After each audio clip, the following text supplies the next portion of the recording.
Kamusta kayong lahat at welcome sa Jewish World Weekly dito sa E24 News. Ako si Emily Francis. Tuwing linggo, tinututukan natin ang mga kwento, issue, personalidad at panayam na may kinalaman sa mga Hudyo dito sa Israel at sa buong pandaigdigang komunidad ng mga Hudyo. At sisimulan natin sa mga pangunahing balita mula sa mundo ng mga Hudyo ngayong linggo. Panoorin ninyo ito. Isang 46 na taong gulang na lalaki ang umatake sa isang miyembro ng kongregasyon at sa Gordiya ng Seguridad habang ginaganap ang Shabbat services sa Manhattan Central Synagogue noong Biyernes ng gabi. Agad na rumisponde ang mga opisyal ng New York Police Department sa lugar at inaresto ang suspect at wala namang seryosong nasaktan. Ang salari na si Joshua Montez ay kinasuhan ng hate crimes. Nakipagpulong si alkalde ng New York City na si Zora Mamdani sa mga rabbi na nagbabala na ang kanyang anti-Israel na pananalita ay nagpaparamdam ng hindi ligtas sa mga Hudyo sa New York. Hinimok siya ng mga dumalo na ayon sa kanila, bawasan ng tensyon at iwasan ang mga salitang nagpapasama sa mismong Israel. Tinawag ng opisina ni Mamdani ang pagpupulong na bukas at makabuluhan at nakatuon ito lalo na sa kaligtasan ng mga Hudyo. Ipinapakita ng bagong YouGov poll na 47% ng mga Briton ngayon ang nais na mas kaunti o walang migrante mula sa Israel. Tumaas mula 39% noong 2016. 5% lamang ang sumusuporta sa pagdami ng mga Israeli na pumapasok sa bansa habang 24% ay kontento na sa kasalukuyang bilang. Dahil sa malakas na sentimentong kontra Israel sa hanay ng kaliwa, tanging Russia, Pakistan at Nigeria lamang ang itinuturing ng publiko sa Britanya na mas hindi tumatanggap ng mga migrante. Natukoy na ng IDF ang libingan ni Shlomo Hayamson, isang 18 taong gulang na sundalong Hudyo na nabaril at napatay habang tumatakas mula sa isang kampo ng detensyon ng Britanya sa Cyprus noong 1948. Napatay siya habang nagtangkang tumakas matapos siyang malaman na nanganak na ang kanyang kapareha. Ang kanyang mga labi ay muling inilibing sa isang hindi markadong libingan sa Haifa. Gamit ang mga archive, larawan at salaysay ng mga saksi, natukoy ng mga investigador na siya ay nakalibing sa Libingan 11 sa Kfar Samir Cemetery na nagtapos sa 78 taon ng kawalang katiyakan. Ang kanyang pamilya sa Brazil ay sinabihan ngayong linggo at dadalo sa isang seremonyang militar para maglagay ng lapida na may pangalan niya. At sa wakas, ang negosyanteng Hudyo na si Bob Iger at Joshua Kushner ay bumibili ng Los Angeles Lakers sa isang record na $12.5 bilyong na kasunduan. Ang bentahan ay nangyari isang taon lamang matapos bilhin ni Mark Walter ang kuponan sa halagang $10 bilyong. Umano'y sinusubukan niya maglikom ng pera habang iniimbestigahan siya ng Department of Justice. Si Kushner, isang bilyonaryong venture capitalist at kapatid ni Jared Kushner, ay ibebenta ang kanyang bahagi sa Miami Heat upang makumpleto ang pagbili kasama ang dating CEO ng Disney na si Iger. Tinuturing ito ng mga tao bilang isang mapagpasyang sandali na pwedeng magbago ng takbo ng kasaysayan sa kasaysayan ng Israel. Ang nalalapit na eleksyon sa Oktubre 27 ay magpapasya kung mananatili si Punong Ministro Benjamin Netanyahu sa pwesto o tatapusin na ang halos 20 taon niyang hindi sunod-sunod bilang pangunahing pinuno ng bansa. At hindi tulad ng sistema ng pagboto para sa aming mga US expat, ang mga mamamayang Israeli na nakatira sa ibang bansa ay hindi pinapayagang bumoto gamit ang absentee ballot. Kaya kailangan nilang personal na pumunta kung nais nilang bumoto. Ngayon, isang kilalang inisyatiba ng mga Israeli expat na tinatawag na Fly and Vote na pinapatakbo ng Aid Coalition ay ginagawa ang lahat ng makakaya nito upang matiyak na makakalipad ang mga Israeli at makakaboto sila. Narito upang pag-usapan pa ito, kasama natin mula sa New York, si Batel Bleish Sultanic, ang CEO ng Aid Coalition sa New York. Salamat sa iyong pagdalo. Salamat, Emily. Isa itong napakalaking inisyatiba at alam natin kung gaano kahalaga ang nalalapit na eleksyon. Pero curious lang ako. Alam kong wala tayong eksaktong bilang. Pero sa palagay mo, gaano karami ang mga expat na nakatira sa labas ng Israel? Halimbawa, siguro sa US na mas alam mo, marami, di ba? Kaya ang tantiya ay nasa pagitan ng 700,000 hanggang 1 milyong Israeli na botante ang nakatira sa labas ng Israel. Wow! Katumbas ito ng halos 10% ng kabuuang bilang ng mga botante. Wow, ang dami nun. At kakaiba ito kasi kung iisipin mo ng lohikal, pwede naman tayong mag-cast ng absentee ballots. Isa ito sa mga bagay na nakapaloob na sa sistema ng eleksyon pero napakaluma na nito. May mga papel, sobre at iba pang bagay na pumipigil sa pagbabago na siguradong nakakainis talaga. Ama ka dyan, Emily, hindi tulad ng maraming demokrasya, hindi nadaalok ang Israel ng pangkalahatang absentee voting. Kaya kung isa kang mamamayang Israeli na nakatira sa ibang bansa, kailangan mong personal na pumunta sa presinto sa Israel para makaboto. At maibabahagi ko sa iyo na, para malaman ang motibasyon ng mga Israeli sa ibang bansa, mas maaga ngayong taon, nagsagawa kami ng survey sa 4,500 Israeli na nasa ibang bansa, kung saan 84% ang nagsabing isa ito sa pinakamahalagang eleksyon sa kasaysayan ng Israel at 73% ang gustong lumipad pa uwi para bumoto at 45% ang gagawin ang lahat ng kinakailangan. Kaya tinukoy namin ang mga hadlang at tinutulungan naming mag-navigate. Tama. Sa totoo lang, alam naman natin na malaking issue ang gastos, lalo na ngayong may digmaan at napakamahal ng pamasahe sa eroplano. Baka hindi rin ito maging praktikal. Kaya ikwento mo naman ang tungkol sa inisyatiba at kung paano ito nakakatulong para mapunan ang agwat na yon. Siyempre, salamat ulit. Ang Fly and Vote ay isang non-partisan na inisyatiba. Isa itong international na inisyatiba ng Aid Coalition para mahikayat ang mga tao na bumoto na layuning tulungan ang mga Israeli sa iba't ibang panig ng mundo na magamit ang kanilang karapatan at makaboto. Ngayon, paano namin ito ginagawa? Pinapatakbo namin ang Information Center na nagbibigay ng pangkalahatang impormasyon tungkol sa pagboto at nagsasagawa ng eligibility checks. At mayroon din kaming plataforma para sa tulong sa biyahe at logistics. Alam mo, kapag may mahigpit na deadline tulad ng araw ng halalan, nawawala ang flexibility sa PETSA, pati na rin ang availability ng mga upuan. At may ilang tao na hindi basta-basta nakakahanap ng mas maayos na kombinasyon mag-isa. Kaya ang aming sistema ay nagpapakita ng eksaktong mga opsyon na yon, pinaghalo ang commercial, low cost, at connecting na mga ruta. At habang papalapit tayo sa araw ng halalan, may mga dedicated charter options din. Lahat ng ito ay nilalayong magkalawak ng supply at maaring makatulong na mapanatiling mas makatwiran ang presyo. Oo, pero tumutol ang gobyerno ng Israel. Ibig kong sabihin, alam natin na ilang linggo na ang nakalipas ay may mga ulat ng mga inisyatiba na nagbabantang magsampa ng kaso at lahat ng iyon. Alam mo, malinaw naman. Dapat ay merong uri ng pampulitikang motibo para pigilan ang limitadong chartered flights na ito. Ibig kong sabihin, paano ito naging demokrasya? Kaya masasabi ko na ito ay isang tunay na walang kinikilingang inisyatiba. Wala kaming pinapanigan. Sinusuportahan namin ang karapatang bumoto. Hindi namin tinatanong ang mga tao kung sino ang iboboto nila. Hindi kami sumusuporta sa anumang partido o kandidato. Ang mga Israelis sa ibang bansa ay sumasaklaw sa buong spektrum at bukas ang inisyatiba para sa lahat. At mahalagang tandaan, at ito ay isang pagkakaiba. Hindi kami bumibili ng mga tiket at hindi rin namin pinopondohan ang individual na paglalakbay. Ang mga kalahok ay nagbabayad o gumagastos mula sa sarili nilang bulsa.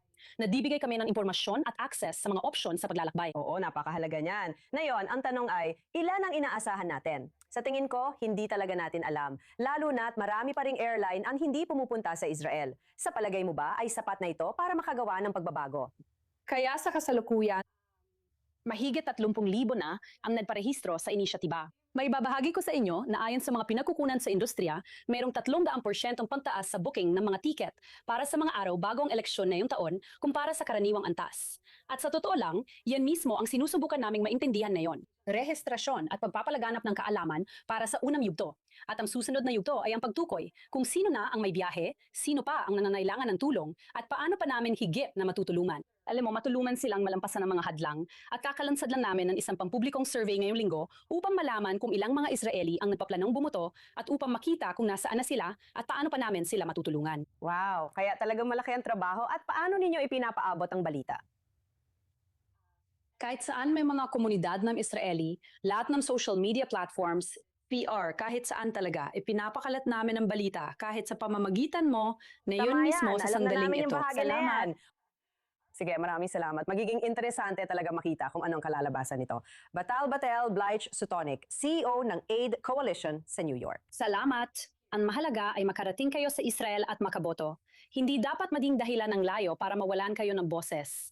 Fly and vote, lahat. Maraming salamat ulit. Si Jeffrey Myers ay nagbitiw bilang rabbi ng Tree of Life Synagogue sa Pittsburgh matapos ang halos isang dekada sa tungkulin. Ngunit ang kanyang panahon bilang rabbi ay malayo sa karaniwan dahil kinailangan niyang maging ilaw at pag-asa, hindi lang para sa kanyang kongregasyon, kundi para rin sa mga Hudyo sa buong US. Dahil noong 2018, ito ang naging lugar ng pinakamalalang teroristang pag-atake sa kasaysayan ng mga Hudyo sa Amerika. Narito ang karagdagang ulat tungkol dito.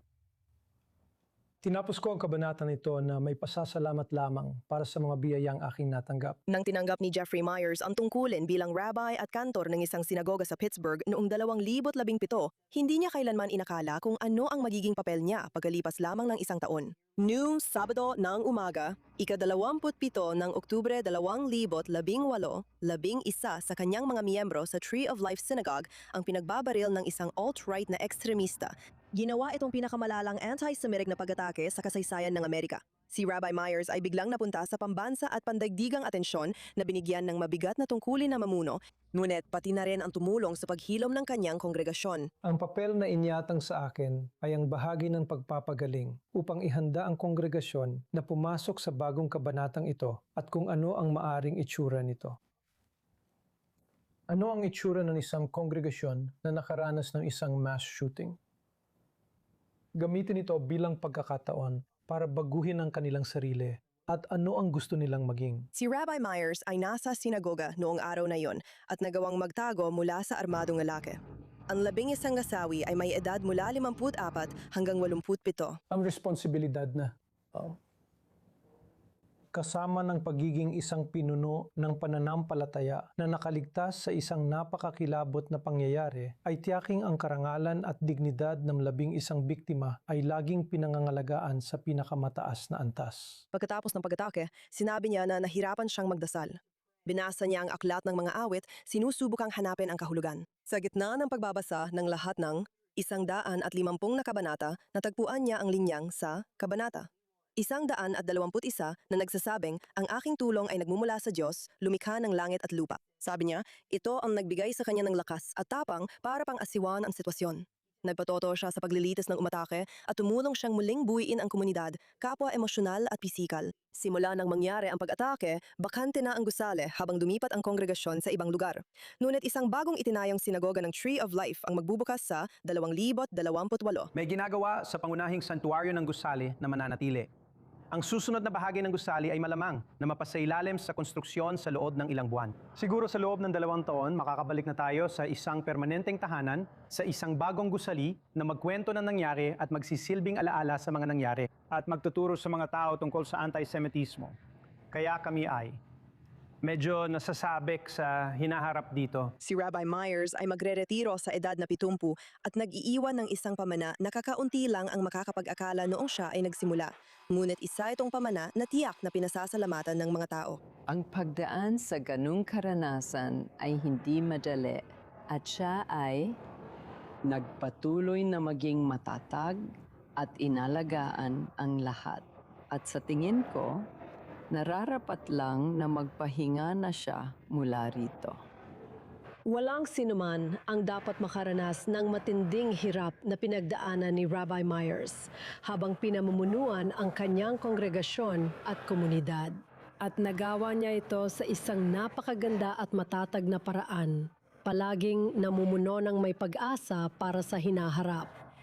Habang patuloy pa rin ang labanan laban sa Hezbollah, mayroong sama-samang pagsisikap na ibalik sa kanilang bayan ang mga labi ng mga Lebanese na Hudyo na inilibing sa Beirut at Sidon, lalo na ang mga labi ng mga taong na may mga kamag-anak na naninirahan sa Israel. Iniulat ng media sa Lebanon na humiling ang Israel ng paglilipat ng mga labi bilang bahagi ng negosasyon sa pagitan ng Israel at Lebanon ukol sa isang permanenteng kasunduan.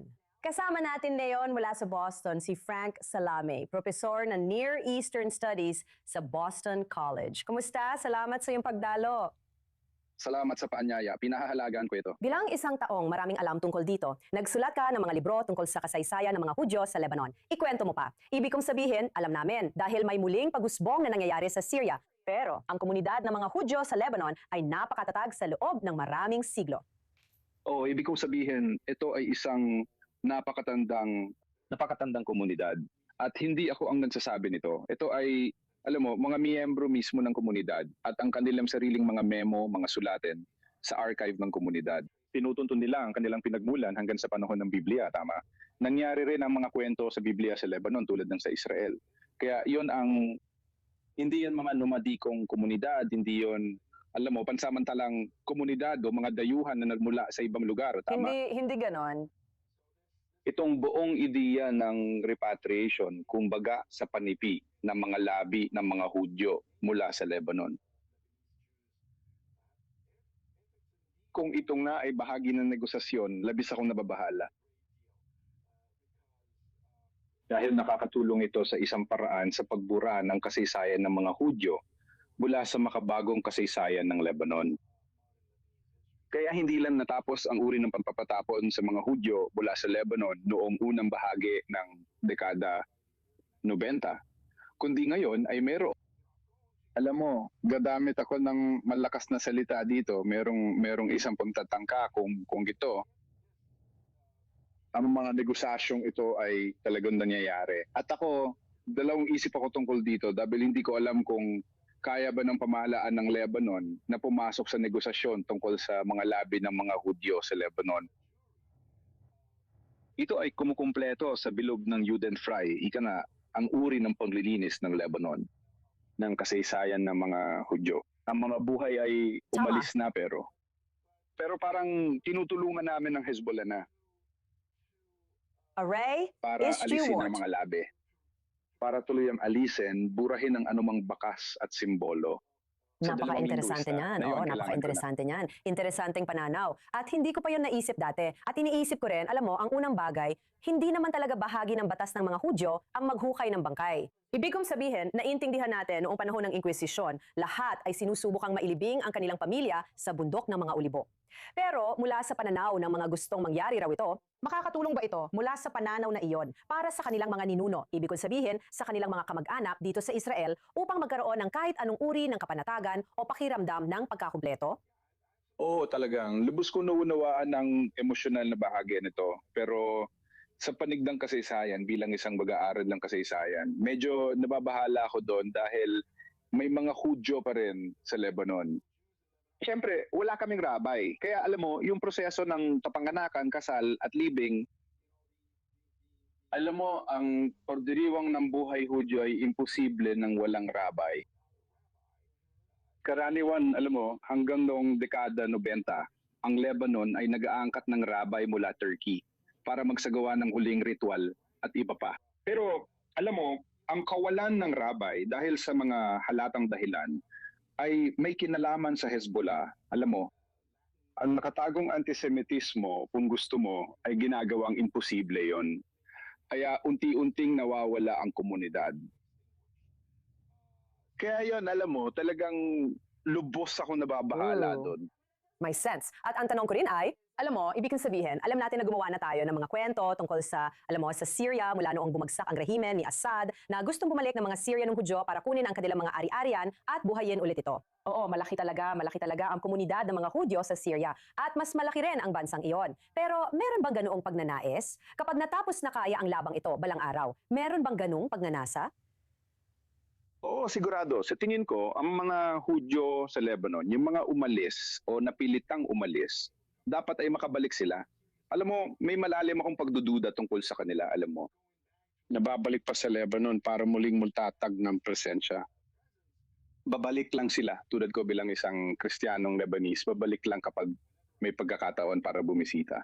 Sa tingin ko, alam mo, masyado ng lumayo ang lipunan mula sa idea ng Lebanon noong dekada 40 Ang pares bilang ng isang gitnang konfederasyon silangan. ng Mayana.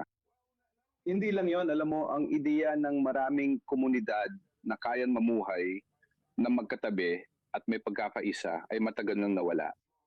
At dahil itong uri ng magkakaibang multi-etniko pluralistang Lebanon ay sa isang banda ay pinangasiwaan ng mga Kristiyanong Lebanese. At ang mga Kristiyanong Lebanese na yon ay hindi na umiral bilang isang komunidad na may kapangyarihang pampolitika. Kaya ang Lebanon ay napunta na sa madilim na bahagi kung tutuusin pagdating sa aspetong yon ng mga bagay. Sige, napaka-interesante. Maraming salamat, Frank Salame, Professor sa Boston College. Salamat. Sige, tinatawag siyang Chinese Schindler. Si Ho Fangshan ay nagligtas ng libo-libong Hudyo noong siya ay Chinese Consul General sa Vienna mula 1,938 hanggang 1,940. At ngayon, ginagamit ng isang Chinese na kumpanya ng real estate ang kanyang imahe para mabenta ng murang bahay sa mga dayuhang turista sa kanyang bayan.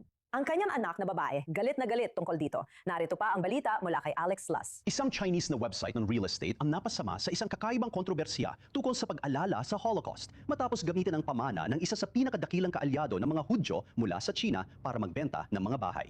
Ang lalaking nasa sentro nito ay si Hong Huang Fengshan na minsan ay tinatawag na Chinese Schindler. Si Ho ang naging konsul general ng China sa Vienna nung umagaw sa kapangyarihan ang Alemanyang Nazi. At sa panahong yun, naghahanap ng kahit anong paraan ang mga Austrian na Hudyo para makalabas.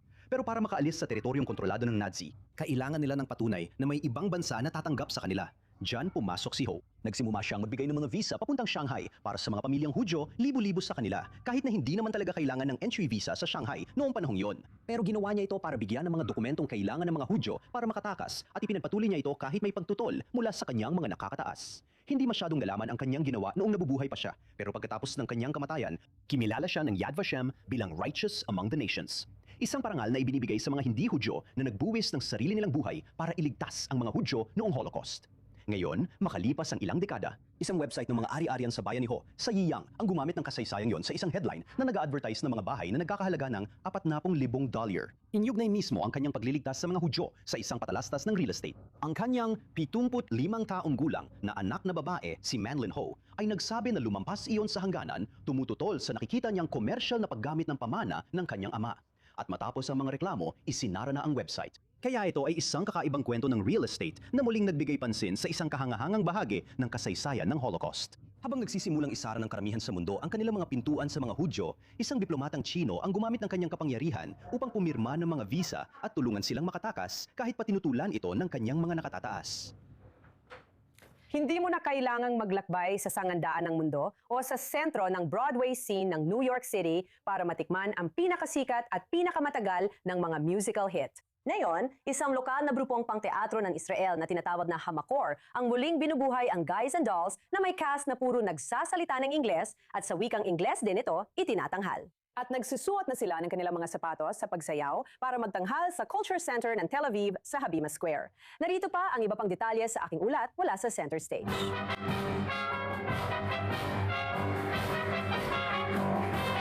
Maaring hindi ito ang Great White Way. Pero ito ang White City.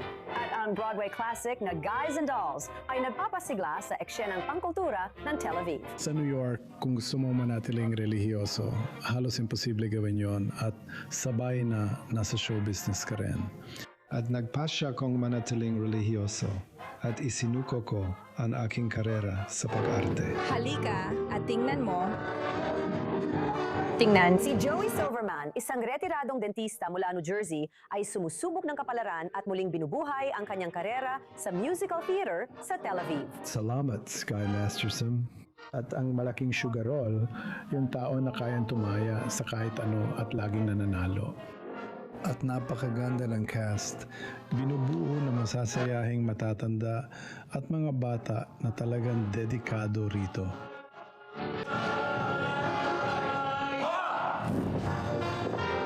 Ang palabas ay ginagawa ng Hamakor, isang kumpanyang pangteatro mula sa Israel na nagdadala ng mga Broadway hits sa Ingles sa entablado dito sa Israel. Mahilig ang mga tao sa Broadway at West End at wala niyan dito. At hindi na rin gaanong nabibiyahe ang mga tao ngayon dahil sa giyera at iba pang bagay. Kaya sabi namin, gamitin natin ang pagkakataong ito. Buksan natin ang teatro na napapalabas sa orihinal na wika. Kaya, alam mo, ipapalabas namin ang Guys and Dolls sa Ingles. At ang plano sa hinaharap ay magpalabas ng mga palabas sa kanilang orihinal na wika. Sa palagay ko, kung mamarapatin kong sabihin, si Adelaide ang puso ng palabas. Nakakatawa siya at palaban siya at sobrang intense niya, pero malambot din siya sa loob at gusto lang niya ang gusto ng lahat. Gusto niyang mahalin siya. I love you. Sabi ni Natanya Michelle, naging tagapagligtas niya ang musical theater matapos nag-aliya ang kanyang pamilya mula Riverdale, New York. Ilang araw lang matapos ang kanyang bat mitzvah. Oo, isang napakatinding na regalo sa bat mitzvah. Nahihirapan talaga akong hanapin ang sarili ko pagkatapos kong mag-aliya. Sobrang culture shock. Hindi lang ito tungkol sa wika. Lahat ay iba. At nakita ng mga magulang ko ang isang patalastas para sa audition ng community theater at pinilid nila ako. At doon na nagsimula ang lahat. Simula noon, gumagawa na ako ng community theater mula nung ako'y 16 na taong gulang. Hallelujah! At pati na rin ako doon. Tungkol naman sa Timog Aprika, pinalaki si Dori Yardeni doon. Bumalik ako sa Israel mga walaong taon na nakalipas para mag-enlist. Nagsilbi ako sa Navy, sa Embahada, sa 2nd Flotilla. At natapos ko yun, nag-aral ako sa paaralan ng pag-arte. At ngayon, suot ko ang isang makalumang tuxedo at isang pink na kamiseta. Si Dori ay ginagampanan si Nicely Johnson. Hindi siya ang pinakamatalino, pero lagi siyang may ngiti. Palaging gutom, mahilig kumain, at laging game sa masayang tawanan. 1, 2, 3, 4. At higit pa dyan, isang live na orkestra na karamihan ay binubuo ng mga alim hadashim mula sa iba't ibang panig ng mundo sa ilalim ng direksyon ni Shelly Bimman. Ito ang unang beses kong mag-produce ng kahit anong palabas. Kaya para sa akin, alam mo yung nakaka-excite ito. Naiinis ako, napapatawa ako, marami akong nararamdaman. Pero sa huli, lahat ay nakatutok sa iconic na Broadway musical at umaasang makaka-relate sa isang international na audience ng mga lalaki at babae na naghahanap ng paraan para kumanta at sumayaw. para lang magkaroon ng outlet ang mga native speaker ng English sa Israel at gusto lang maranasan ng parang nasa bahay. At para rin sa napakaraming mahilig sa teatro na gusto, na nag-enjoy sa English na musika at nag-enjoy sa mga musical sa original na wika na talagang maganda.